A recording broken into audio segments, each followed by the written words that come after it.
இப்போ ப்ளவுஸோட back side பார்க்க போகிறோம். 28 சைஸ் மார்பு சுற்றளவு உள்ளவங்களுக்கு மடிப்பான பகுதி வரைஞ்சி வெட்டுறவங்க சைடும் ஆப்போசிட்டில் வந்து ஓப்பனான பகுதி இருக்க மாதிரி வச்சுக்கணும். கீழே மடிச்சடிக்கிறதுக்காக ஒரு 1.25 அல்லது 1.5 இன்ச்சு.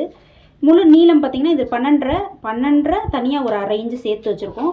தோல் வந்து வெறும் 5. இப்போ பார்த்திங்கன்னா அகலம் வந்து கழுத்தோட அகலம் வந்து 2 இன்ச்சு வச்சுருக்கேன். மீதி இருக்க அளவு தான் ஷோல்டர் அளவாக இருக்கணும்.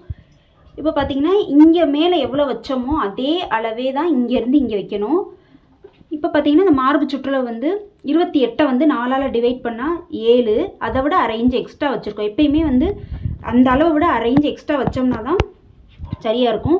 இப்போ உங்களுக்கு கீழே எப்படின்றது தெரியல அப்படின்னா நீங்கள் இங்கே எவ்வளோ வைக்கிறீங்களோ அதே அளவே அப்படியே வச்சு இப்படி ஸ்ட்ரைட்டாக போட்டுருங்க. தையலுக்காக 1.5 இன்ச்சு வைக்கிறோம். இப்போ பார்த்திங்கன்னா இந்த இடுப்பு ரொம்ப பெருசாக இருக்கும்னு நினைக்க வேணாம். டாட் பிடிப்போம் இடுப்புக்கு. அதனால் வந்து இந்த முழு நீளம் 12னா அதை 3ஆல் டிவைட் பண்ணி அந்த அளவை தான் வந்து நீங்கள் இந்த டாட்டோட உயரமாக வைக்கும். 1/2 இன்ச்சு பிடிச்சிருவோம். அப்போ இது கரெக்டாக இருக்கும். நீங்கள் ஆம்கோல்லாம் லூஸாக இருக்கும் அதெல்லாம் பார்க்க தேவையில்ல. மேலே நீங்கள் ஷோல்டர் வைக்கிற அளவே வச்சு நீங்கள் கட் பண்ணாலே கரெக்டாக இருக்கும். இப்போ வந்து துணியோட அகலம் வந்து பார்த்திங்கன்னா ஒவ்வொரு துணி ஒவ்வொரு அகலம் இருக்கும். இப்போ இந்த துணியோட அகலம் பார்த்திங்கன்னா இந்த இன்ச்சு டேப்போட இந்த சைடு வச்சு இப்படி பார்க்குறோம். இப்போ இது வந்து 43 இருக்குது.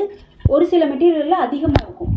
இப்போ சுடிதார் தைக்கிறதா இருந்தால் சுடிதாரில் தைச்சது போக மிச்ச பிட்டு இதோட அகலம் பார்த்திங்கன்னா 57 இருக்குது. சாதாரண ப்ளவுஸ் பிட்டில் காமிச்சோம் 37 என்னமோ தான் இருந்தது.